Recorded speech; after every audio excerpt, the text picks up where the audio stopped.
Bienvenue, chers téléspectateurs de la télévision rwandaise. Voici le temps venu pour notre édition, notre grande édition du journal télévisé en langue française. À la présentation, je suis Eddy Sabiti. Le Rwanda accueille depuis ce mercredi l'Assemblée parlementaire de la francophonie, APF, qui rassemble environ 300 participants en provenance de 4 coins du monde. Et puis pour la première fois au Rwanda, les secrétaires exécutifs des cellules ont procédé à la déclaration de leurs biens. Les organisations des partis civils dans le procès Laurent Butibaruta déplorent la procédure, notamment judiciaire, contre les présumés génocidaires qui vivent en France. Une fois de plus, bienvenue à cette édition. Je vous le disais en titre que le Rwanda va accueillir à la 47e Assemblée des parlementaires de la francophonie ou de l'organisation internationale de la francophonie, une organisation APF, donc cette assemblée parlementaire de la francophonie qui va donc voir la participation de plus de 300 personnes qui vont provenir des 4 coins du monde. S'entretenant avec la presse cet après-midi, la présidente de la Chambre des députés, Donatille Mukabalisa, a fait savoir qu'au cours de cette assemblée, le Rwanda va partager aux participants son expérience relative à la reconstruction 28 ans après que le génocide commis contre les Tutsis ait été arrêté. On suit ici Madame l'honorable Mukabalisa qui s'exprimait devant la presse. Quand on parle de la gouvernance au niveau mondial, le rôle des parlementaires pour une paix durable, c'est de ça qu'on va parler. C'est de ça qu'on va discuter, voir dans quelle mesure les parlementaires peuvent jouer leur rôle. Donc ce sera débattu au cours du débat général. Au cours de cette assemblée, la secrétaire générale de l'Organisation internationale de la francophonie, Madame Louise Mushikiwabo, va présenter aux participants un exposé sur les réalisations de cette organisation internationale de la francophonie. Revenons à l'actualité nationale pour parler du Rwanda qui, pour la première fois au Rwanda, les secrétaires exécutifs des cellules qui ont donc procédé à la déclaration de leurs biens. Le service de l'Ombudsman déclare que c'est environ 16 000 dirigeants et employés du secteur public qui devaient procéder à la déclaration de leurs biens et la déclaration de leur patrimoine pas plus tard que le 30 juin cette année par rapport à environ 13 000 qui déclaraient normalement leurs biens. L'augmentation de l'effectif du personnel du secteur public fait suite à ce que, pour la première fois, les secrétaires exécutifs des cellules ont donc déclaré leurs biens. Le service de l'Ombudsman indique que dans le souci de combattre la corruption avec la dernière énergie, il a été donc nécessaire que l'on commence par le niveau des cellules et que les dirigeants de cette instance de base puissent procéder à la déclaration de leurs biens. L'on compte au Rwanda 2148 cellules qui sont dirigées par des secrétaires exécutifs. Les citoyens sollicitent beaucoup les services de ces agents de l'État que la cellule est l'instance de base où différents services sont octroyés. Le service de l'Ombudsman indique que les dirigeants et les employés poursuivent la déclaration de leurs biens.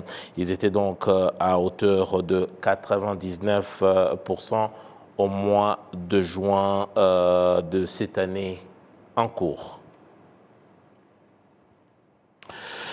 La commission de développement économique et financier au niveau du Sénat rwandais a exhorté les organes concernés à perfectionner l'utilisation notamment des plans directeurs des villes pour qu'ils se conforment aux moyens de la population et aux services dont cette population a besoin pour également être en relation avec la vision que le pays s'est fixée, notamment pour ce qui est du développement socio-économique des Rwandais.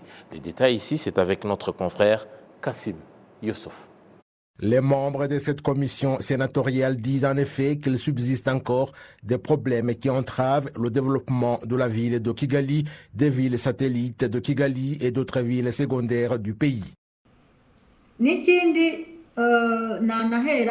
Autre chose à signaler, c'est l'habitat dispersé, bien que notre souhait soit d'avoir des villes, et lorsque nous procédons à l'expropriation, les gens vont s'installer ailleurs et encore une fois de manière désordonnée, et nous procédons encore à l'expropriation pour une nouvelle ville, et là où ils vont s'installer, il n'y a pas d'infrastructures qui ont été prévues. Et à ce propos, je pourrais m'appuyer sur le rapport de l'auditeur général de l'exercice dernier où il dit que l'octroi de l'autorisation de bâtir n'est pas conforme aux instructions et des chiffres à l'appui selon lesquels 8000 documents ont été accordés sans pièces justificatives.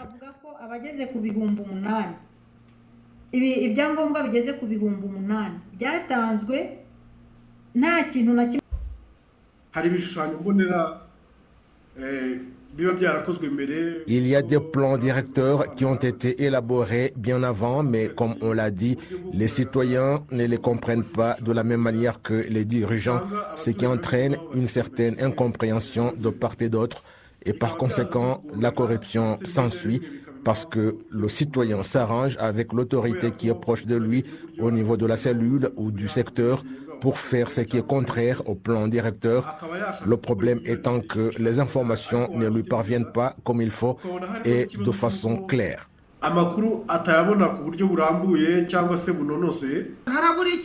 Qu'est-ce qui manque pour que les villes satellites et les villes secondaires à Kigali soient dirigées selon la législation relative en vigueur et parallèlement à la structure qu'on leur donne du personnel conforme à la ville, parce que sinon il y a des erreurs et on commence à suspecter l'existence de la corruption. Ils ont élaboré le plan directeur de Musanze, mais pas celui de Gahunga. Lorsqu'ils ne sont pas là, le plan directeur est alors comme une île isolée, ne pouvant pas être mis en œuvre parce qu'il n'y a pas d'outils, et ce qu'il utilise, c'est un sauve-qui-peut. Le ministre de l'administration locale, Gatabazi, Jean-Marie Vianney, indique qu'il y a des erreurs qui ont été commises dans la mise en œuvre des plans directeurs des villes du Rwanda, mais qu'on est en train de les corriger et que des conseils sont donnés à ceux qui ont commis ces erreurs pour qu'elles ne se répètent plus.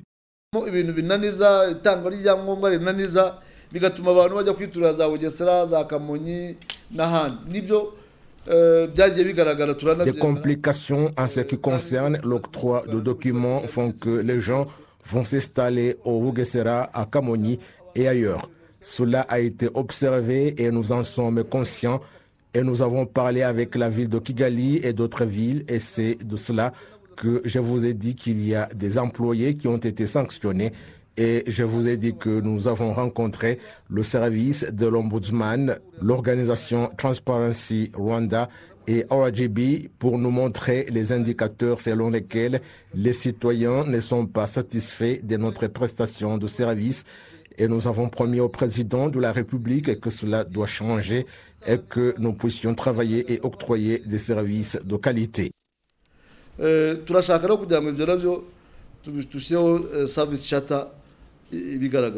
Le ministre Gatabazi d'ajouter qu'une étude régissant comment pouvoir aux villes secondaires à Kigali du personnel particulier en charge du perfectionnement de la ville est en cours d'élaboration, laquelle étude ne dépassera pas la durée d'une année et que suivra son approbation et l'accélération de la mise en place de la législation relative.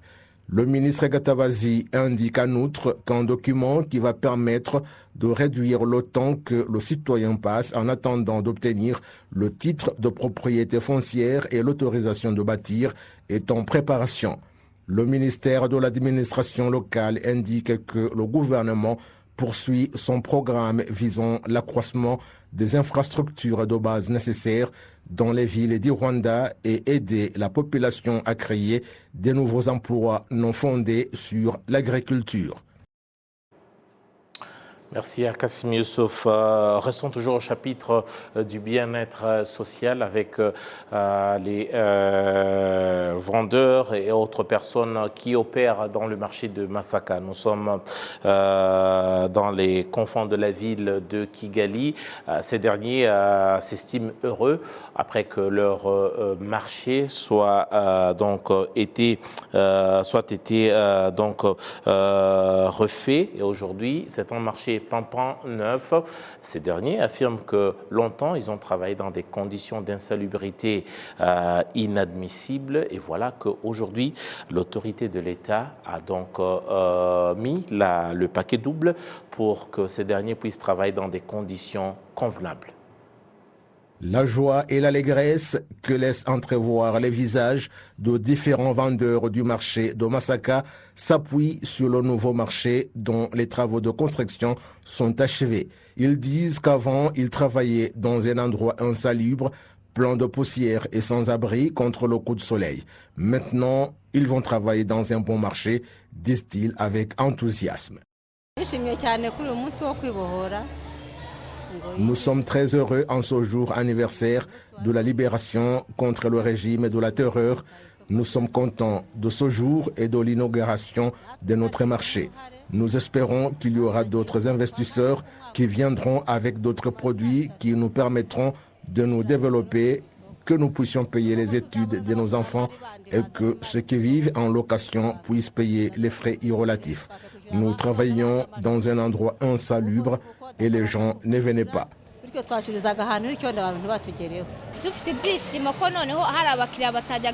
Nous sommes heureuses que cette fois-ci, des clients vont venir nombreux à nous. On va travailler dans un endroit convenable et on rentrera à temps. Fini la boue, le coup de soleil et la pluie, et maintenant nous n'avons pas de problème. Nos produits seront gardés ici dans un bon endroit et sécurisés.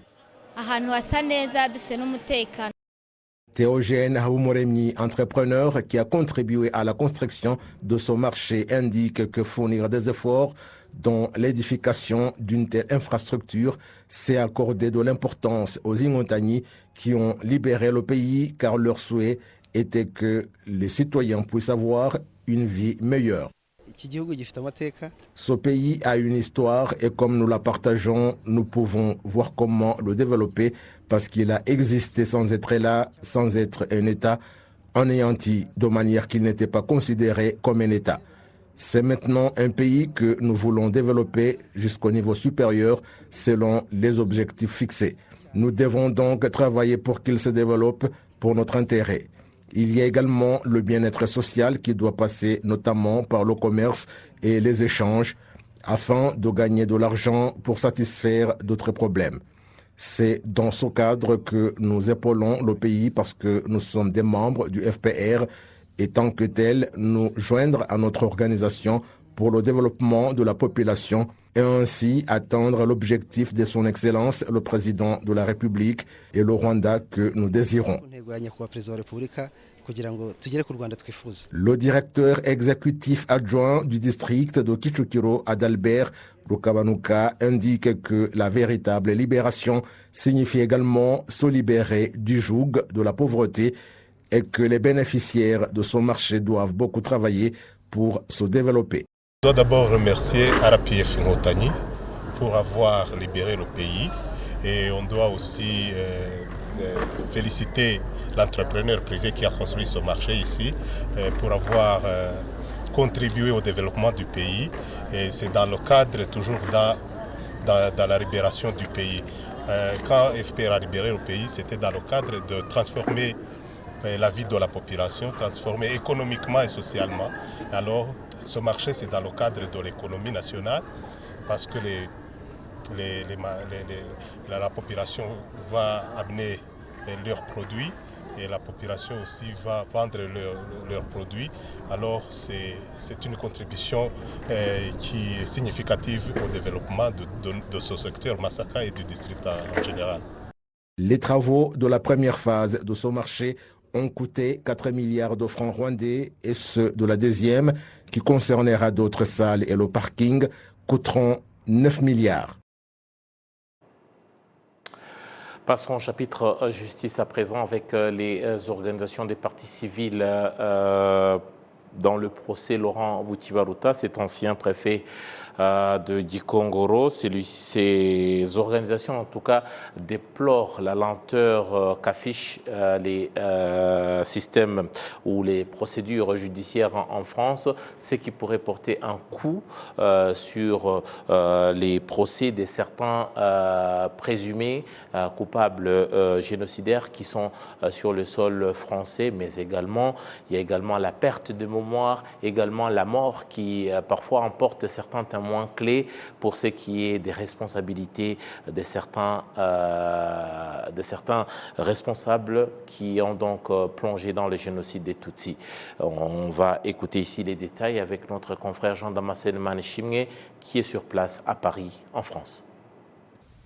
Les associations des rescapés du génocide Ibuka France, tout comme le collectif des parties civiles pour le Rwanda, figurent parmi les organisations qui militent pour que tous ceux qui ont participé au génocide des Tutsis au Rwanda soient traduits en justice. Pour ces organisations, rendre justice est un soulagement pour les rescapés du génocide en particulier, même si cela ne peut pas essuyer leurs larmes pour les parents, frères et sœurs, amis et connaissances sauvagement massacrés en 1994.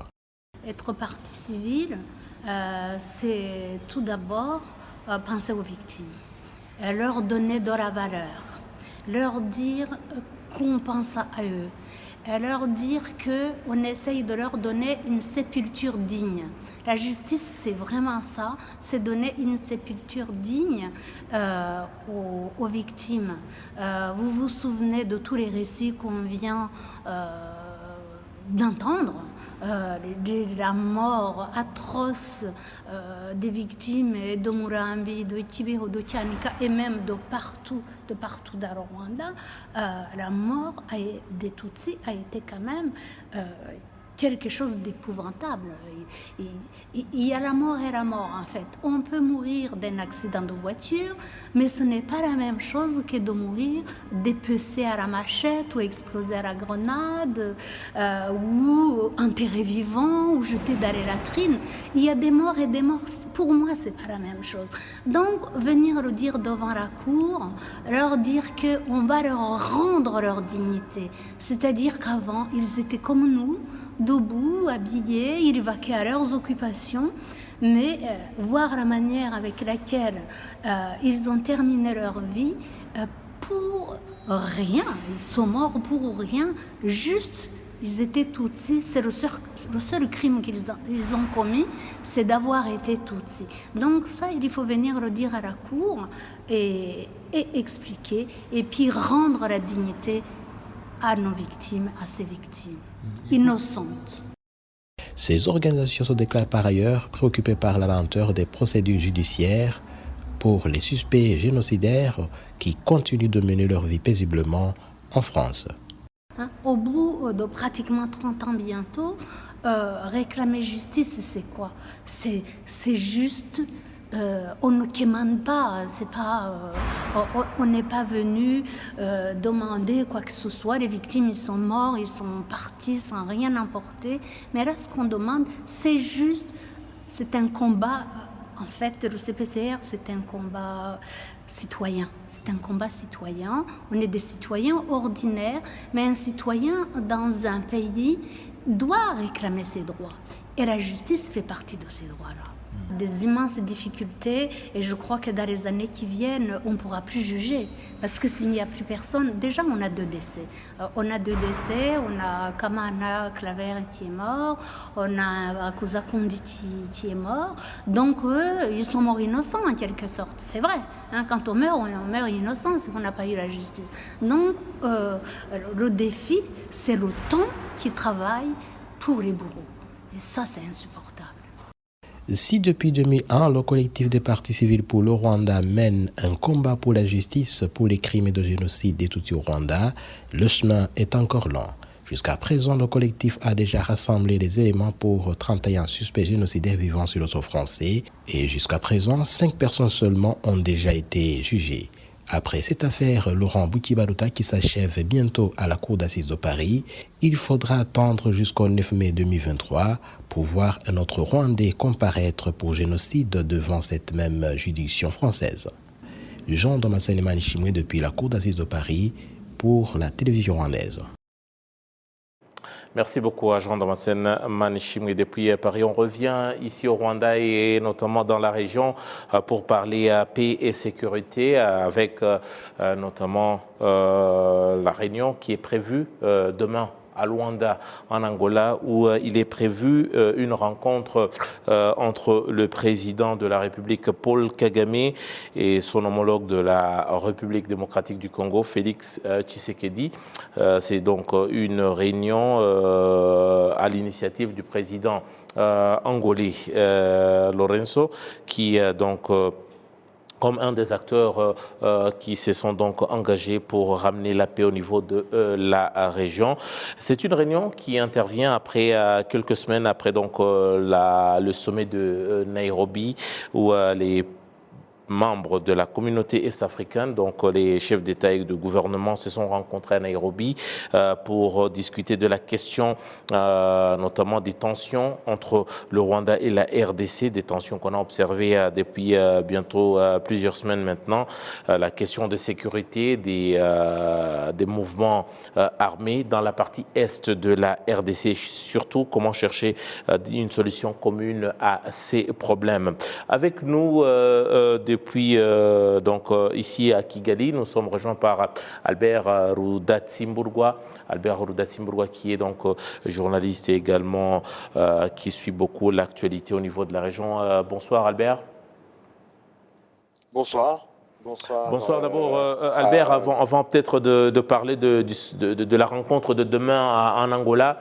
Hier, le président de la République, en date du 4 journée de libération pour le Rwanda, il a souligné, il est revenu sur la question des tensions entre le Congo et le Rwanda. Qu'avez-vous déjà tiré des propos du chef de l'État?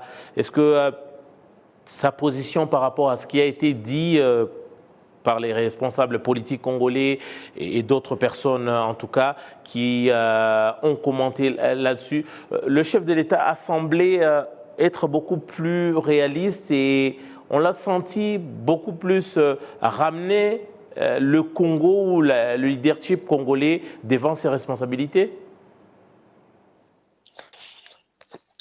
Bon, le chef de l'État, celui que nous avons la chance d'avoir, est toujours réaliste. Donc ça, il n'était pas plus réaliste hier que d'habitude. Mais par contre, je crois qu'il a dit plus que d'habitude, que souvent peut-être il a un devoir de réserve où il se retient pour ne pas embarrasser peut-être de potentielles discussions qu'ils peuvent avoir. Mais je crois que tout le monde était un peu exacerbé par une situation qui, au lieu qu'elle devrait se diminuer en intensité, ne fait qu'augmenter. Et il ne faut pas oublier que le président réagit après pratiquement un mois je dirais, de bombardement, de signes très inquiétants qui venaient du Congo. Je veux dire, les messages de haine contre une certaine population, entre autres, qui est donc en fait identifiée comme étant rwandais ou d'origine rwandais ou tutsi, donc que ce soit morphologique, que ce soit au niveau de la langue. On a entendu parler de cannibalisme où des gens ont commencé même à faire la chasse à l'homme. Puis, le fait que c'est quand même, ça fait 26 ans que ça dure. Il ne faut pas oublier que le Rwanda a dû pour sa propre sécurité, en fait, déloger les génocidaires qui étaient à sa frontière même, opérant à partir de ce qui est aujourd'hui le Congo, mais à l'époque c'était... Donc ça date depuis toute cette époque-là qu'il y a vraiment, je dirais, un message plutôt on n'en peut plus. Je dis, quand est-ce que ces gens-là vont prendre leurs responsabilités? Donc je crois qu'il a été beaucoup plus explicite, pas plus réaliste, mais plus explicite.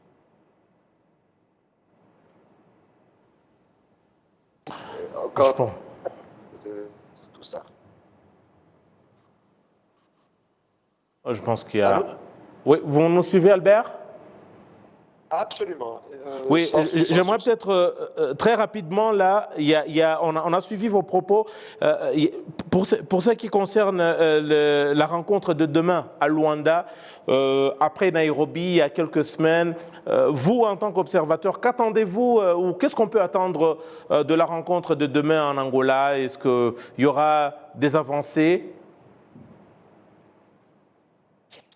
Je voulais juste rappeler aussi au public qui nous regarde, c'est que, bon, je ne me rappelle plus de l'acronyme en français, mais en anglais c'est ICGLR, et qui est l'organisme qui réagit en fait dans 11 pays de la région des Grands Lacs, et dont aujourd'hui en fait la présidence est encore sous l'Angola. Donc c'est pour ça aussi que Lourenço est investi dans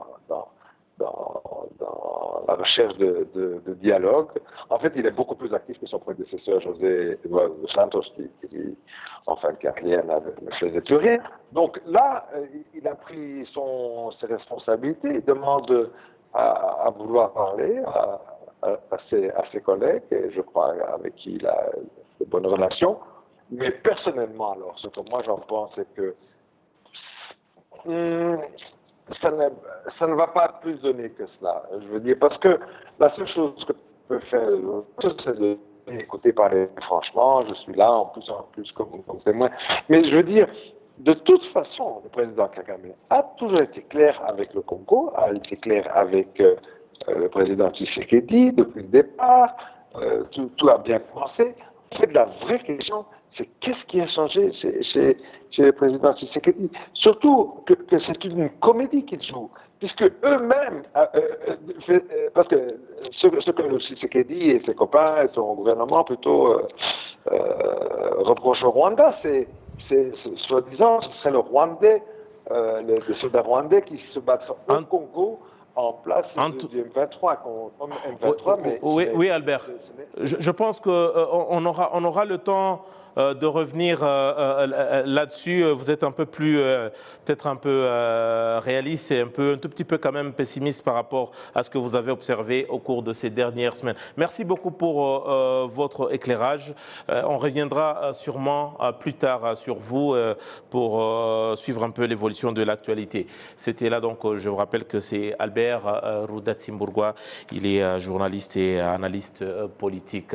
Et c'est par Albert que nous clôturons notre édition du journal télévisé en langue française. Merci beaucoup de nous avoir accordé votre attention. J'aurai tout le plaisir de vous retrouver très prochainement pour donc une nouvelle édition. En attendant, restez bien fidèles au programme de la télévision rwandaise. Au revoir.